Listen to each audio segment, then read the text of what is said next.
রাসূলুল্লাহ সাল্লাল্লাহু আলাইহি ওয়াসাল্লাম সাদাকাতুল ফিতর হিসাবে 100 খেজুর অথবা 100 জব দিতেন। সাদাকাতুল ফিতর হিসাবে কি দিতেন? 100 জব অথবা 100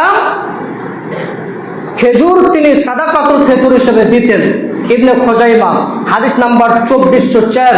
তার মানে রাসূল সাল্লাল্লাহু আলাইহি ওয়াসাল্লাম সাদাকাতুল ফিতর হিসাবে জমা করতেন, দিতেন, তা হচ্ছে খাদ্য, টাকা দিতেন না। তার মানে টাকার কোনো গল্প নিয়ে আসবেন না।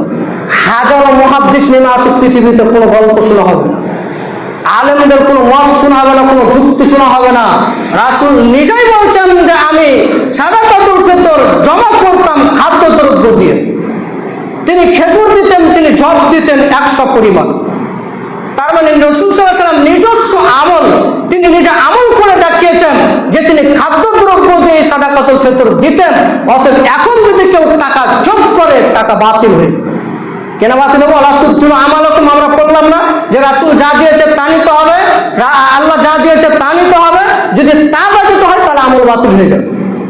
টাকা দিলাম ভাই খরচ করে 500 টাকা 700 টাকা, এরপরও আমি অপরাধী। সাদাকা ফিতরা হিসাবে আমি টাকা দিলাম, এরপরও আমি অপরাধী হয়ে গেলাম।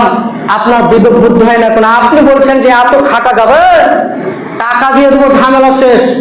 ঝামেলা শেষ নয়, আপনি অপরাধী, আপনি অপরাধ, আপনি পাপ কাজ করলেন, আপনি ফরজিয়াতকে ত্যাগ করলেন, আপনি ফরজিয়াত সেটাকে বর্জন করলেন। আমরা দেখাবো বিস্তারিত ভাবে। দেখেন যে এই টাকা দিলে 2টি অপরাধ আপনি ভুল করবেন। তাহলে টাকা বাতিল। যেসব সরকাররা টাকা বলছে যে আমরা চাউল নিব না, টাকা নিব, ওরা আপনার লাভে আছে। ওরা আপনার কিসে আছে ভাই? লাভে আছে। টাকা চাই যে কোনো মূল্যে। কেউ চাই ওলিমার টাকা নিয়ে 10-এর সম্পদ ভক্ষণ করতেন, কেউ চাই 10-এর টাকা নিয়ে সম্পদ নষ্ট করতেন, কেউ চাই ওলিমা নিয়ে টাকা নিয়ে সমাজকে বরবাদ করতেন। কোথায় আছেন ভাই? কেউ চাই ওলিমা নিয়ে, সরকার বুঝলো না ওলিমা কি, সরকার বুঝলো না ওলিমার টাকা না খাদ্য।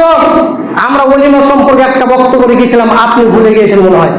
ওলিমার বস্তু হচ্ছে খাদ্যদ্রব্য। মানে বেটারা যেখানে লাভ আছে সেখানে ওরা আছে, যেখানে লাভ আছে ওখানে ওরা আছে। রাসূল বলছেন যে ওলিমা হচ্ছে খাদ্যদ্রব্য, ওরা বলছে টাকা দিতে হবে। রাসূল বলছেন যে খাদ্যদ্রব্য ফিতরা দিতে হবে, ওরা বলছে টাকা দিতে হবে। মানে লাভ দুখানে হচ্ছে, তো এই জন্য বিষয়টা এখানে গন্ডগোল হচ্ছে। মানে সব জায়গায় লাভ। ওলিমা কিসের ভাই?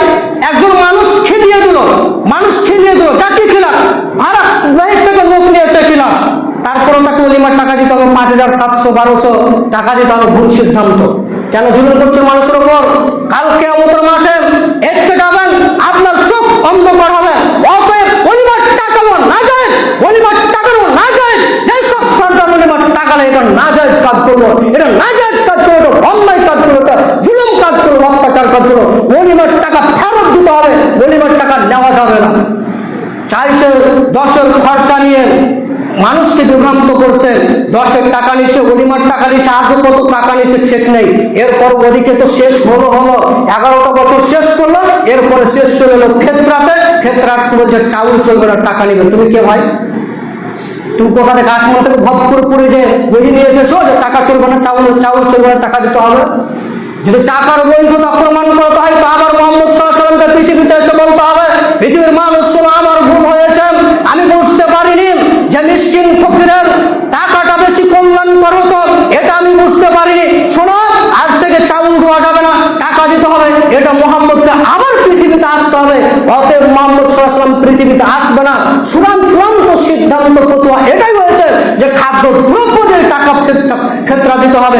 সারা পৃথিবীর উলামায়ে কিরাম যদি এক জায়গায় বসে ফতোয়া দেয় যে টাকা চলবে, সারা পৃথিবীর উলামায়ে কিরামদের ফতোয়া বাতিল।